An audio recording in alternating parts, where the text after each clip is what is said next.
US BBM proxy war na nakikita natin sa Ukraine ngayon, sa Gaza, sa West Asia, at ito po ang ating paliwanag. So, nagsimula po itong anti-US proxy, BBM proxy war nung nakaraang taon, nung Hunyo. Ito po ang susunod na slide, yung ating press conference, at nagkaroon po tayo ng isang mahabaang caravan mula Manila hanggang Tuguegarao, dumaan ng Bulacan, dumaan ng Isabela, sa puntod sa monumento ni General Luna, dahil po si General Luna ay tumaban laban sa Amerikano sa Philippine Revolution and Philippine War. At doon po sa Tuguegarao po, may dalawang US bases din na nagprotesta po tayo, kasama si Governor Mambo po doon. We had our guest at that time, si Kit Tatag. Ito pong Kit Tatag, next slide, yan po, very quickly. Hindi po makadalo na si Kit Tatag lately because of his age, but he is also with us in spirit today. Nagkaroon din tayo ng motorcade nung nakaraang taon, which we will have also today dito sa Cebu. Okay, next slide. Ayan po. That went around Manila, Metro Manila, and Bulacan. Ito po ang malaking pagtitipon natin doon sa restaurant sa Quezon City Circle. Next slide. Ayan po. Okay. And then yung ating mga speakers noon. Ito naman sa pagdating sa Tuguegarao. Next slide. Tuguegarao with Governor Mamba. And yung susunod na slide po, yung sa monumento ni General Luna sa Isabela. Yun, yung nakakabayo si General Luna. But what are we facing today? Humaharap tayo sa peligro ng mga base militar ng Pilipinas dito, ng Estados Unidos sa base sa Pilipinas. 15, yung iba sabi 17, yung iba mas marami. Next slide, please. Yeah, Philippines and the US want 5 more joint military facilities sa EDCA. Ang problema po dito, dumating po yung Typhoon missile launchers. Next slide. Ayan po. Bakit kailangan natin ng Typhoon missile launchers? Kasi ang delikado po dito, ang reaksyon ng mga kalaban po ng Estados Unidos. Hindi po tayo ang problema. Ang Estados Unidos, marami siyang kalaban. Itong susunod na slide, makikita po ninyo. Pati si Russian President Vladimir Putin ay nag-aalala. Sabi niya, kung ganyan ang Pilipinas, kung magiging satellite ng Pilipinas ng Estados Unidos, malalagay siya sa target crosshair ng Russia.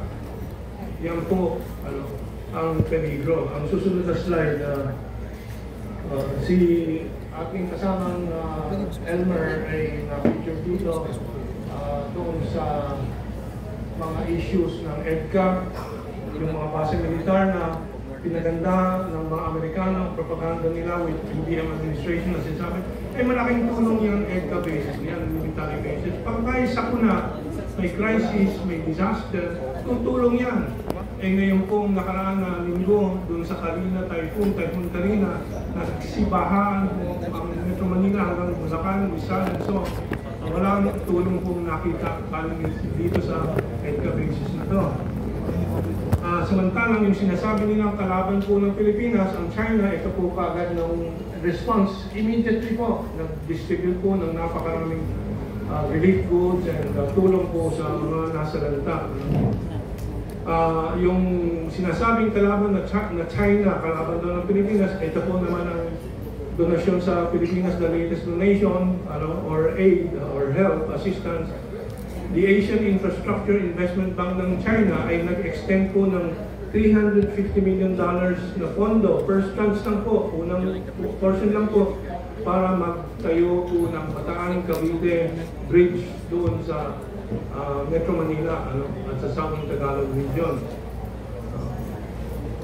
Ito po ang ibang mga tulong ng China sa Pilipinas. Kalaban daw ng Pilipinas, pero ang daming tulong. Ito susunod po na slide.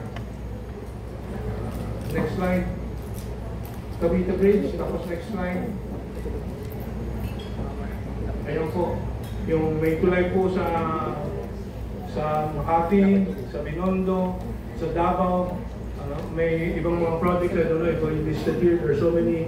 Another one, next slide is yung ceremony ng yung tulong ng COVID 2020, 2021, yung donasyon ng COVID vaccine. Itong 2019 po, ang Chinese tourists na dumating sa Pilipinas ay 2 million Chinese tourists, 1.9 million Chinese tourists na naglasta ng 2 billion US dollars.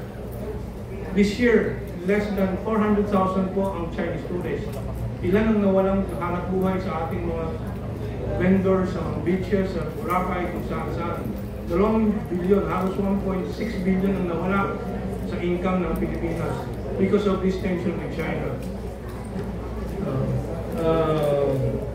So, next slide, Chinese tourists spend more than 2.3 billion US dollars in the Philippines in 2019. Ang susunod po ay latest survey po ng sentimento ng Pilipinas, ng Pilipino. Ilan bang nag-aalala sa sinasabing kaaway na China? Since territorial issues lang. Ang totoo po, only 5% of the population believe it's a major concern to be defending the integrity of Philippine territory. 5% lang to. Ang 95% po ay presyo ng bilihin, presyo ng pagkain, corruption, criminality, and so yun ang totoong problema. Sabi nga dito sa isang opinion, 16 million families say they're poor, 12.8 million are hungry. Next slide. Yan po.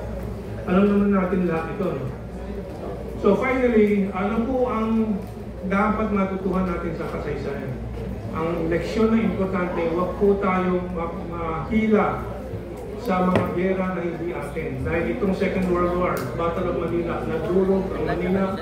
1 million Filipinos died in the Second World War when only a few 100,000 American soldiers died in the entire Second World War. Mas marami pang Pilipinong namatay sa gera ng Amerikano at Hapon. Ito po naman ang talagang hinaharap po na peligro ng Pilipinas ngayon at yung mga nag-aalala po ng American bases. Hiroshima, which is by the way, anniversary na yun. August 8, no? August 8 kahapon, August 9. Paalala po sa lahat, yan po. Hindi po ito guni-guni. This is not just imagination. This can happen to Cebu City. It can happen to Guerrero City. It can happen to Cagayan de Oro City. Kung saan may US military bases, pwedeng mangyari po ito. Next slide. Same here. Ito naman, Nagasaki. So, tapos na po ang aking presentasyon. I think I achieved it in the 8 to 10 minutes na time. Okay, thank you very much po. Salven, back to you. To inform everyone, the arrival of Eric Celis. Eric. Okay, I'll turn you over to Sir Pete Lavinia. Daghang salamat, Salven. Maayong buntag, Cebu. Maayong buntag, Visayas. Usana ka greetings gikan sa Maisog, Davao. Una-una, gusto ko hong ipaabot ang ating congratulations sa Anti-War Congress dito sa Visayas na ginaganap natin sa Cebu. Isa ho itong napakahalagang hakbang sa patuloy na pagkilos ng ating mamamayan upang maintindihan ano ang nangyayari sa ating bansa. Ang Cebu ay isa sa may EDCA site, ang ating Air Force Base dyan sa Mactan. Dapat siguro gunitain natin balik ano ang nangyari sa Mactan Airport nung panahon ng giyera sa Vietnam. Ginamit ho yung Air Force Base dyan sa pagsupil ng mga foreign powers. No? At that time, US was supporting the South Vietnamese in their in the war, in civil war in Vietnam. Pero hindi lang Vietnam ang naging biktima, pati ang neighboring countries like Cambodia and Laos ay naging biktima sa matinding pagbobomba, no, sa mga kapitbahay nating Southeast Asian nations. Sa panahon noon, walang kapasidad ang mga bansang ito para makaretaliate sa bansang Pilipinas na nagpapagamit sa mga military bases dito sa ating bansa. Iba na ho ang panahon ngayon. Sa tinutulak na digmaan ng Estados Unidos laban sa China, hindi na ho ganoon ang China noong panahon. Meron na ho siyang capacity to retaliate at meron din siyang nuclear power o nuclear arms. Kaya nga sa nabanggit ni Kamento, ang giyera ho ngayon ay hindi na uso yung invasion lang or occupation ng forces. In fact, hindi nga kapani-paniwala na ang China ay mag-i-invade sa Pilipinas dahil sa malawak na dagat na nagseseparate sa atin. Pero sa mga bagong armas ngayon, no, nabanggit ni Kamentong yung mga missiles, no, mga drone. Yan na ho ang mga makabagong pamamaraan sa digmaan na pwedeng tamaan ang mga target dito sa Pilipinas. Isa na ho dyan ang, of course, ang Mactan, no? Hindi lang yung Air Force Base, meron dyan ilang mga halagang mga civilian centers, no? Lapu-Lapu City, Cordoba, ang ating Mactan Export Processing Zone, of course, ang ating civilian airport. Lahat yan ay masisira, no? Na magdadala ng pinsala, hindi lang sa buhay, pati sa ating infrastruktura. Of course, ang Cebu City, hindi rin natin pwedeng masabing ligtas dahil hindi naman yan, bato-bato sa langit, tamaan, huwag magalit, no? Pag nuclear war yan, banggit nga na anong nangyari sa Hiroshima and Nagasaki, talagang terrible ang epekto. Ang susunod doon na ating hakbang ay ipaabot din itong ating mensahe sa mga taga Mindanao. Dahil may mga na-identify rin na EDCA sites, lalong-lalo na sa Cagayan de Oro City. No? So ito ang mga hakbang na ating gagawin, maparating sa ating mga kababayan ang kinakailangang pagtutol natin sa digmaan, pagtutol sa pagtutulak ng Estados Unidos na tayo ay maging kasangkapan sa kanyang superpower rivalry sa China at ang pagtutulak ng ating mismong gobyerno na tayo ay maging alipin, no? Magpagamit-gamit sa mga plano ng Estados Unidos. So maraming salamat mga Cebuano, maraming salamat sa mga taga-Visayas sa pagsama sa atin sa kilusang anti-war coalition. Maraming salamat. Magandang umaga po sa inyo lahat. Maayong buntag, kanino tanan. Maayong buntag. My trip to Cebu is very sentimental. I didn't expect it to be a little emotional because earlier I had an unexpected experience.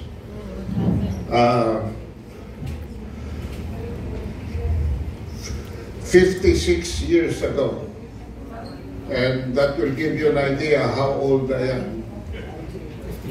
I was elected President of the College Editors Guild of the Philippines here in Cebu City.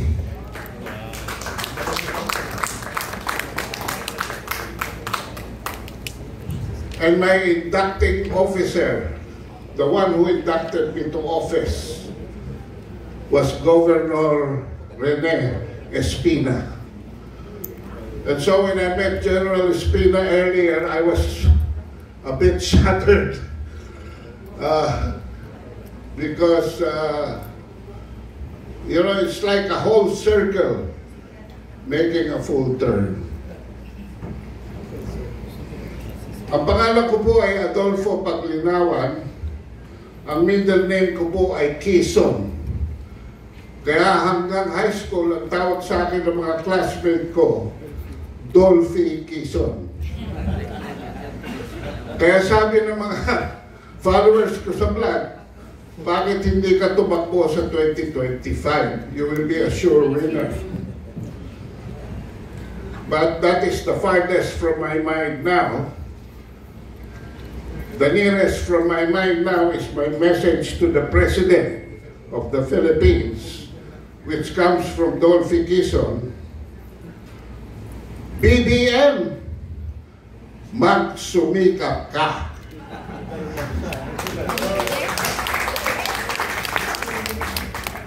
Dahil ang trust rating mo, 31% lamang, which is only 49%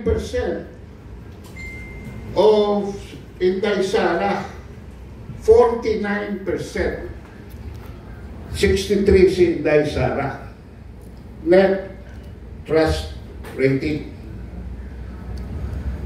This was June 17 to 24 Pulse Asia. This was before the SONA. The SONA, which was a catastrophe, because the SONA became the state of no achievement for the President.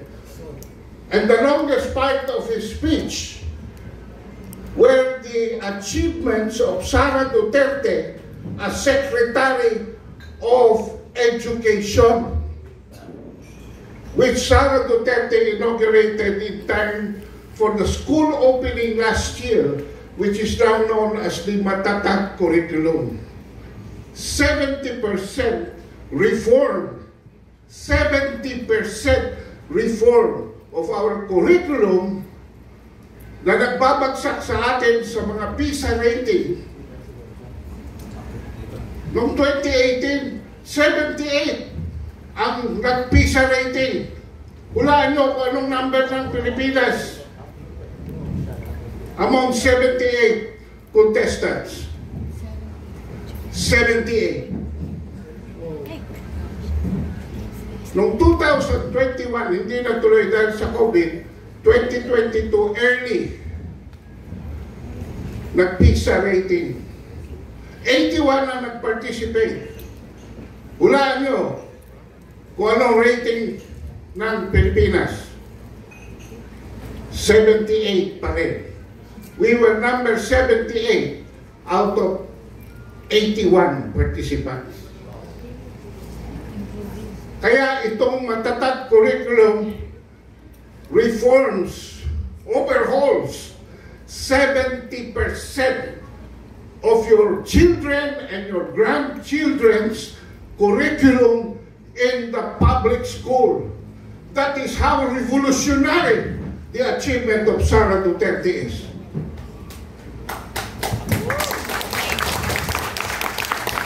Plus, inayos niya ang mga teachers. Magtuturo na lang kayo ng mga teachers. Wala lang administrative. Mga benefits, inayos niya. Mga bakasyon ng teachers, inayos niya. Lahat. Wala nang gagawin si Sani Angara kundi to make sure that the Matatag program is fully implemented by 2028. So, anong gagawin ni Angara? Bantayan na lang ang budget. Anyway, ang reason why this is 31 is because right now, ladies and gentlemen, 30 digmaan ang ating hinaharap pangkasalukuyan. Ang unang digmaan ay pagkabuhayan. It's happening right in our homes, in our families. Because 72% says that the most urgent concern of the Filipino right now according to Pulse Asia, is economic. 72% controlling inflation, 44% increasing the pay of workers, 32% reducing poverty downwards. But we are fighting a second war. Ang pangalawang digmaan ay nasa ating lipunan, in our social order. We are fighting for kaayusan. And number one na problema dito ay ang problema na nakaugat sa Malacanang. Fighting graft and corruption all the way from the top. And you go down, promoting peace, fighting criminality. Wala na yung nakapaglalakad, lalo na sa Metro Manila. Ang mga tao na matiwasay, lalo na paggabi na. Nobody walks freely now in Metro Manila. E napapansin nyo ba? Mga bata nawawala, nakikita kung saan. Dami na. And what is the state of the drug war? When the drug war, again, is traceable all the way to the top in the house of the Barangs. That is why our society now is in a disarray. But the worst war that we are fighting now is against our government. Ito ang pangatlong digmaan. Bakit? Sabi ni Bongbong Marcos, our priority is defending the integrity of Philippine territory against foreigners. But what did he do? Alam niyo, noong January 2023, nagpunta si Bongbong Marcos sa China, sa Beijing. And he was promised 23 billion by Xi Jinping as economic assistance. This is addition to the continuation of the projects in the pipeline, which included a 60-40 deal oil and gas exploration of the Reed Bank or Recto Reef,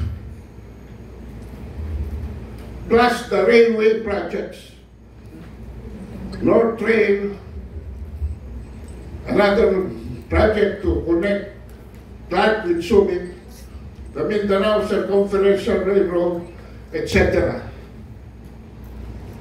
You know, January, wala pang isang buwan. February 2, 2023, biglang nagpirmahan si Carlito Galvez at si Lloyd Austin ng 4 additional EDCA sites. Akala ko ba defending our sovereignty against foreigners? But he gave another 4 military sites to the Americans, in addition to the 5, of which Mactan is one. Pinapasok niya ang mga banyaga. Nandito na ang sleeper cells ng Amerika. At kanina, nasabi, nagdala na nga ng Typhoon missile system that is capable of launching Tomahawks 2,500 kilometers radius, which means pwede nating i-Tomahawk ang Malaysia, Indonesia, Singapore, Brunei. Pwede natin i-Tomahawk ang Laos, Cambodia, Myanmar, Vietnam, Thailand. At higit sa lahat, pwede natin i-Tomahawk ang China at North Korea. And when that happened, as Kamengtong said, Vladimir Putin joined the fray. So yan na po ngayon. 3 bansa na ang nakabantay sa atin. China, Russia, and North Korea. Eh, bangag din ho yung leader ng North Korea. baka magkaroon ng gera, bangag versus bangag. Eh yun ho ang proxy dito ng Russia eh. So proxy versus proxy. May gera ba talaga? Wala naman. At any rate, nung magpirmahan ng 4 additional sites, sinara ni Bongbong Marcos lahat ng pintuan for economic aid from China, including the continuation of the projects in the pipeline. And that is the reason why we are experiencing sa class C, D, and E social classes, tremendous inflation, and wala po tayong additional income. Sa Diaryo, kaninang umaga, 6-something% daw ang ating GDP growth for the quarter. Asan na yan? Can you feel it? Nandun lang yan sa 3% ng ating society dominated by the money pangininans, by the Sabine Aboitises, by the Enrique Razons, etc., by the Old Boys Club. And some of them are having most of the parties with the first couple all the time. Sila lang ang nakikinabang.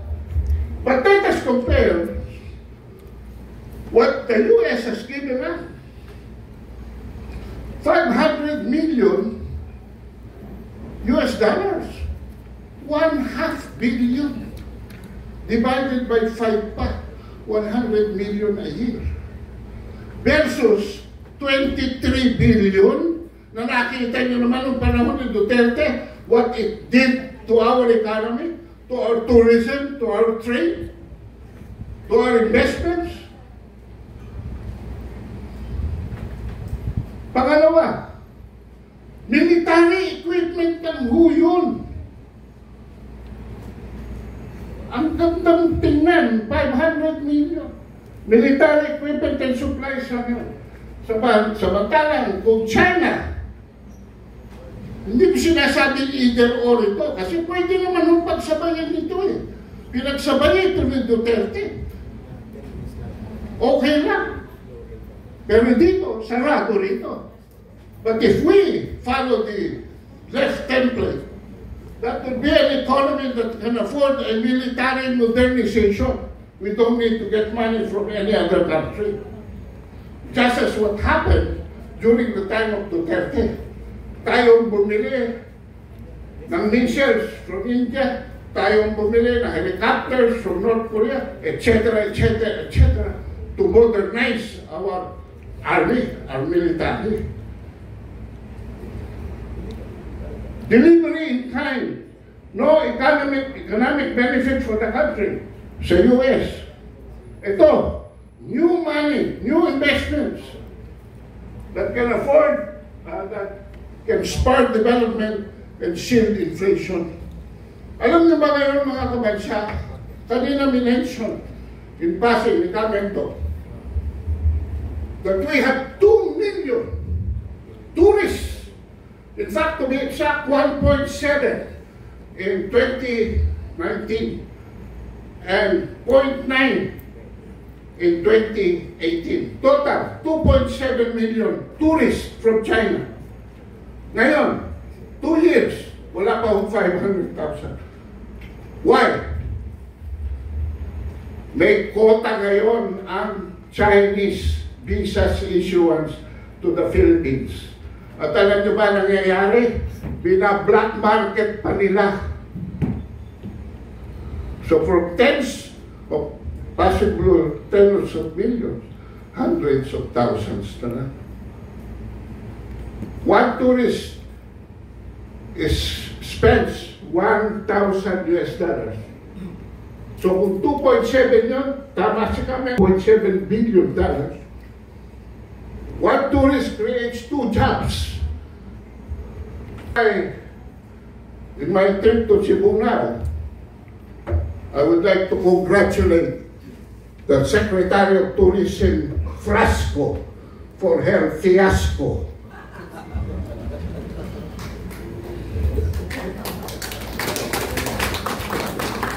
I'm sorry, but that is the fact. Why is Frasco incapable of convincing Malacanang that there should be more tourists? Kasi ang estimate ko, dapat nagpo-4 million tourists na sa Pilipinas ang Chinese as of now. Pag ano hindi. Ginanon ng Duterte, ginanon under Frasco. So you just demand an accountability from your own governor and her daughter.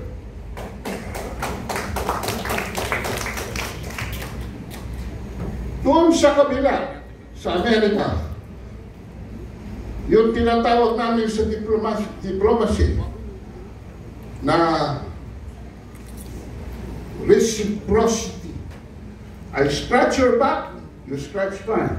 Sa China, no onerous conditionalities. Everything is negotiated. And finally, sa United States, danger of preemptive attack by China, Russia, and North Korea. Dito, sa kanan, sa China, ASEAN neutrality and nuclear-free regional zone. So, ladies and gentlemen, kayo ang pumili ng future for your children and your grandchildren. If you continue to elect dope addicts into key positions in government, this is what we deserve. This situation we are now is what we deserve. But according to Inday Sara, we all deserve a better life. Thank you. Thank you, Sir Ado. Thank you. Before we proceed, there's a few books left, and you can have Attorney Vic Rodriguez sign it for you later. Okay, our next speaker, I would say, there's an ongoing issues online today by Buljakera. She's been talking to Aton to talk about this situation today. And then our next speaker, Mr. Elmer E.B. Hidalgo. Sir Elmer. Thank you, Salvin. No? May punta ka ninyong tanan mga Bisaya, no? Kauban ako. I would like to express my gratitude, no, for being invited to speak alongside these titans of the mass movement and advocacies, no, like Ka Mentong, Ka Ado Paglinawan, Ka Eric, my good friend John Abines, my fellow blogger, and Attorney Vic, and everybody else who are here. No? And you would probably ask, kinsa man as Elmer Hidalgo? Who is E.B. Hidalgo? No? Well, I don't claim any academic experience or expertise. My expertise lies on being a 53-year-old Liloanon. My expertise is being a Cebuano for the last 53 years. I will be turning 54 in November. My expertise has been becoming a Filipino for 53 years. So all I am opining, and lahat ng sinasabi ko is just based on my perspective as a Filipino, as a Cebuano, as a Liloanon, as a family man, as a father of 3 young daughters. Now, akala ko sinama ko ni Ka Ado for the avoidices kanina eh.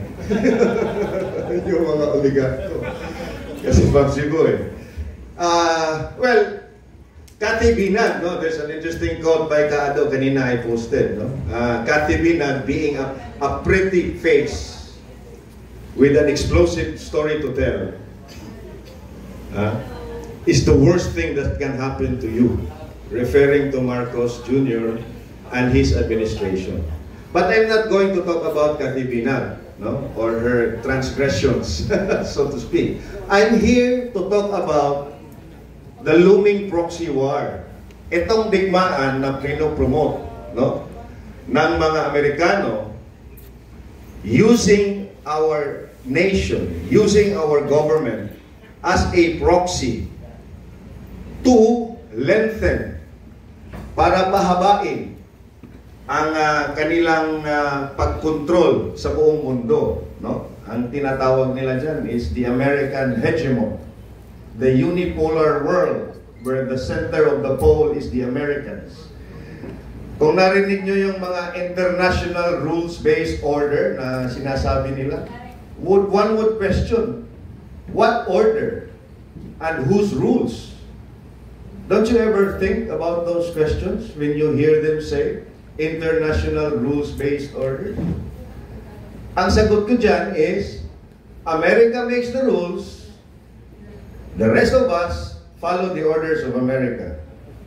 And this is what's happening now. This has been happening for almost 2 centuries. In history, in America's history, of the last 248 or some years since its founding in 1776, only 17 years in that existence of America as a nation, they were living in peace. The rest, they were at war. Whether it's the Civil War, the low-intensity conflicts in South and Central America, the invasions in Iraq recently, or in Afghanistan, in Libya, in Syria, in Sudan, in Somalia. I could name a whole bunch of conflicts worldwide throughout the 200-year history of this of the United States. And they are all there. Lahat yan ng mga irigmaan yan, nandun yung Amerika. And I would like to take off, if you have heard former UN Weapons Inspector and former U.S. Marine Intelligence Officer Scott Ritter, in one of his press conference in Washington, D.C., sometime in early June, he said, Filipinos, we should wake up because America is not our friend. And I'm not talking about the Americans as the people. See, I'm wearing the American flag in my cap, and it's all black. Because a lot of Americans also hate what their government is doing. So it's the government, the policies of the American government to further the oligarchical interest of what they call the military-industrial complex, yung kanilang defense industry. Kado kanina was talking about 3 wars. Internal, poverty and everything, our education system. But we have 3 wars. 2 currently active and 1 about to happen. We have the war in Ukraine, which was started, which was instigated by the Americans by expanding NATO from 16 countries to now 32.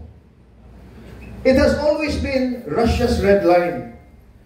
Do not make Ukraine a member of NATO because it is an existential threat to Russia already.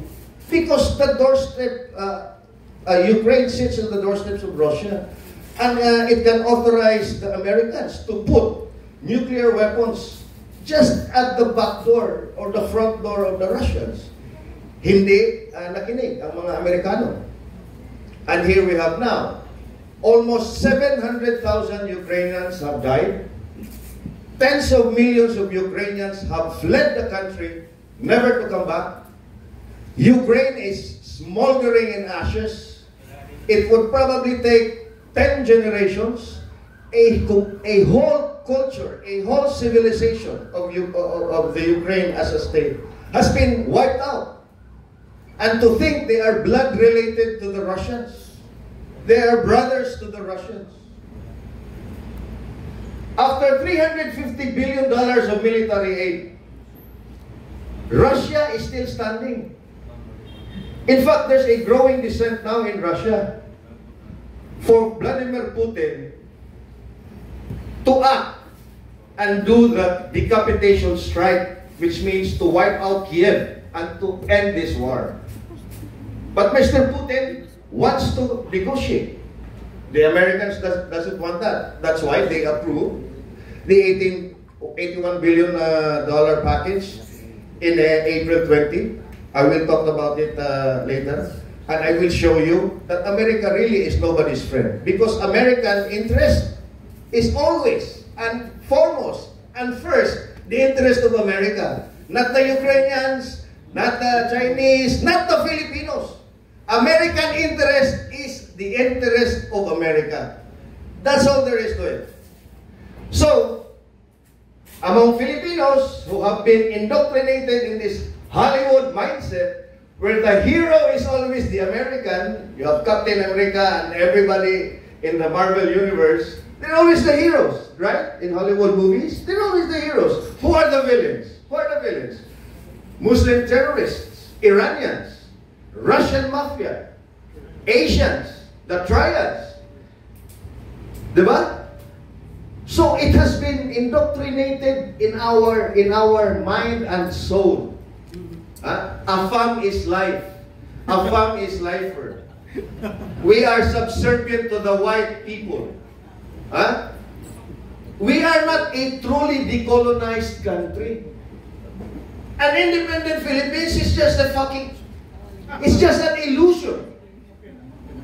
It's an illusion because we are never truly decolonized. We are still under the spell of the Americans and the collective West. And then you have another active war in Gaza, which by all definition is a genocide, backed by the Americans. And it's no longer a question of if or when. Because when the Israelis assassinated in just few hours of each other, the Israelis assassinated the #1 negotiator of Hamas in Tehran. Hours later, the Israelis, with the help of the Americans, by their satellites and all their electronic intelligence gathering, assassinated one of the top leaders of Hezbollah in Lebanon. The Israelis are now preparing for a 3-front war. A war in Gaza with Hamas, a war in Lebanon with Hezbollah, a war with the Iranians. And it's not a question of if and when. It's now a question of who will do the first preemptive strike. Because that is the doctrine of the Americans now. It's called preemptive strike. Sila'y unang mutira. In fact, their nuclear weapons doctrine has already been revised after 9/11 from a defensive doctrine to an offensive doctrine. Meaning, the Americans, the president, no matter how demented he is, can actually authorize the launch of tactical or strategic theater nuclear missiles in anywhere. So that gets me worried. You know why? Because the Chinese, the Russians, and the Iranians are a counterbalance now to the American and collective West. And we, the Filipinos, is front and center of that looming conflict by virtue of the 9 EDCA sites and the 7 or 6 more that are being thought of. So it's very, very dangerous for the Philippines to continue being a proxy of the Americans and the collective West. In June, Mr. Putin warned. Can you imagine the Russian president calling us out because the Americans are deploying the Typhoon-class weapon systems? He made a trip and he signed a defense pact in North Korea with the North Koreans. And then he proceeded to Vietnam. It was never in the news. But after North Korea, Mr. Putin visited Vietnam. Vietnam is the closest ally of the Russians in the South, in Asia, in Southeast Asia. So, what has this Bangag administration did? What has he done? He has antagonized 2 of the nuclear powers now. Bongbong Marcos antagonized China, he also is antagonizing the Russians by letting the Americans put that INF, intermediate nuclear strike missile systems, which was signed in a treaty with the Russians and the Chinese, that they will pull it out. That's why they eliminated their INF missiles, Russia and China. When Mr. Putin heard that, and he got hold of the information that the typhoons are here, immediately he went and dusted off the factories that will produce their own counterbalance to that. And I'm pretty sure it's already there. They've been churning it out now.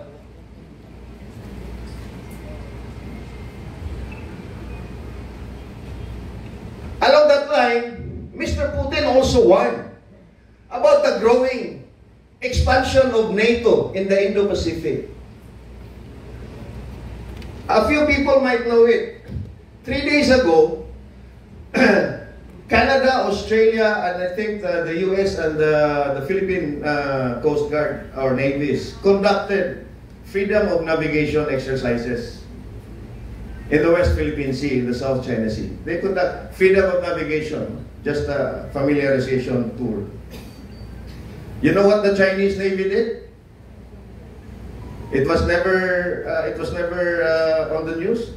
The Chinese, right, smart, where the collective West were doing their drills, executed combat maneuvers and exercises with the Chinese PLA Navy.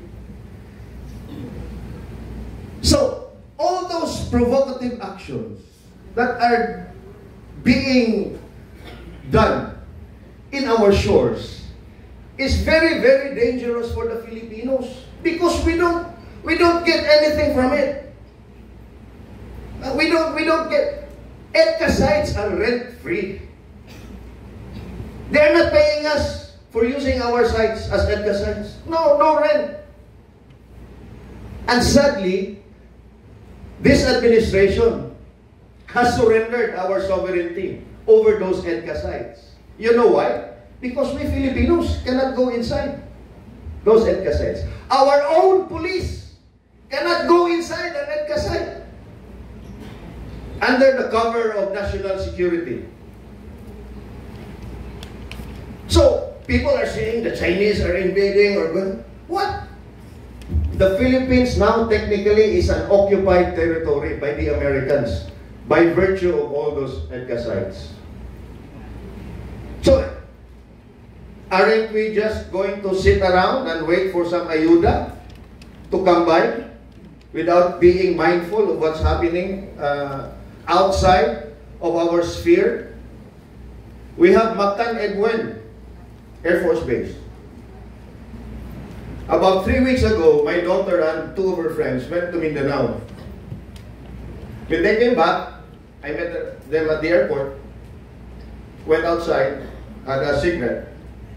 When my daughters came and we drove past the gate, they narrated to me that an American guy, presumably US military because of the haircut, because of the flags and all the knapsacks and all that gear, sort of, well, almost harassing them, no? Because they were talking, the 3 girls are talking on the corridors of Mactan Airport. Those are wide corridors. You can walk side by side, no? Abreast, siguro, mga 8 to 10, no? But this American military-looking guy admonished my kids, no? And admonished my daughter and 2 of her friends. This is not a walkway. This is not a talkway. This is a walkway. Sabi nung kano, this is not a talkway. Because they were talking, no? So, can you really imagine, if we have those 9 EDCA sites, I can only imagine what will those American servicemen will do to the Filipinos living near those EDCA sites. And we have cases filed already. Cases being reported in American bases in South Korea, in Japan, where an American serviceman raped a minor, a Japanese minor. So, ang tawag ko sa Pilipinas, itong mga vassals of America acting as proxies. We are the blunt force. We are the blunt instruments being used by Americans against their enemy. And those enemies are manufactured enemies. Russia is evil, is going to conquer the whole of Eastern Europe. Holy fucking shit, really? Russia now is not the fucking USSR. Why would Mr. Putin invade Eastern Europe when he has so much problems in his own country? Oh, China is evil. It's going to... Well, in fact, Marcos said that there's an ongoing effort of the Chinese to annex our territory. He said that in Australia. Can you imagine the President of the Philippines accusing the Chinese of moves to annex our territory? If that is not war footing, if that is not warmongering, I don't know what is. Naghahamon talaga. And look what happened on June 17. Ha? Nibahag ang ikog. De-escalating twice already in activating back the BCM. And what happened? Austin and Blinken came over, soliciting the sympathy of this government because of the impending defeat of the Biden administration in November. So, I don't know how much time do I have, Joshua. I'm so sorry, I really get so passionate. I wrap it up. I just let you see and hear. This is Speaker Mike Johnson of the U.S. Congress.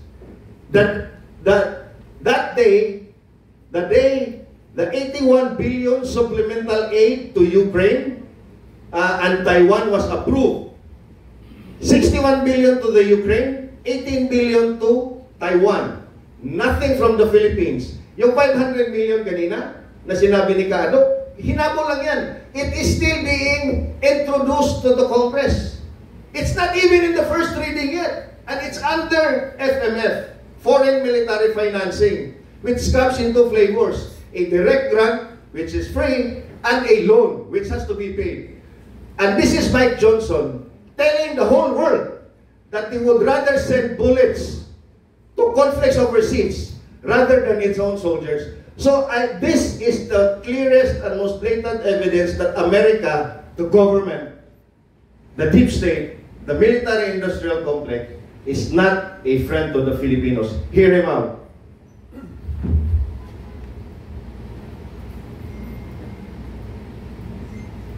Can you play that video, Joshua? Of the Ukraine funding will go to the replenishment of American weapons and stocks and our facilities and our operations. I've said it very simply, I'll say it once again. It's an old military adage, but we would rather send bullets to the conflict overseas than our own boys, our troops. Now remember that 80% of the Ukraine funding. See? They'd rather send bullets than their own troops. They would rather everyone dies for them, not their troops. But then, here's Anthony Blinken, U.S. Secretary of State. Slide number 2, please, Joshua.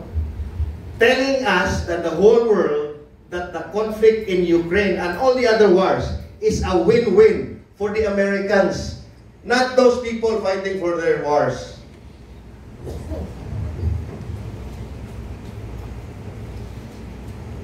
I mentioned before, virtually all of the security assistance that we provided Ukraine and the security assistance that would be that's in the supplemental budget request, that gets invested right here in the United States.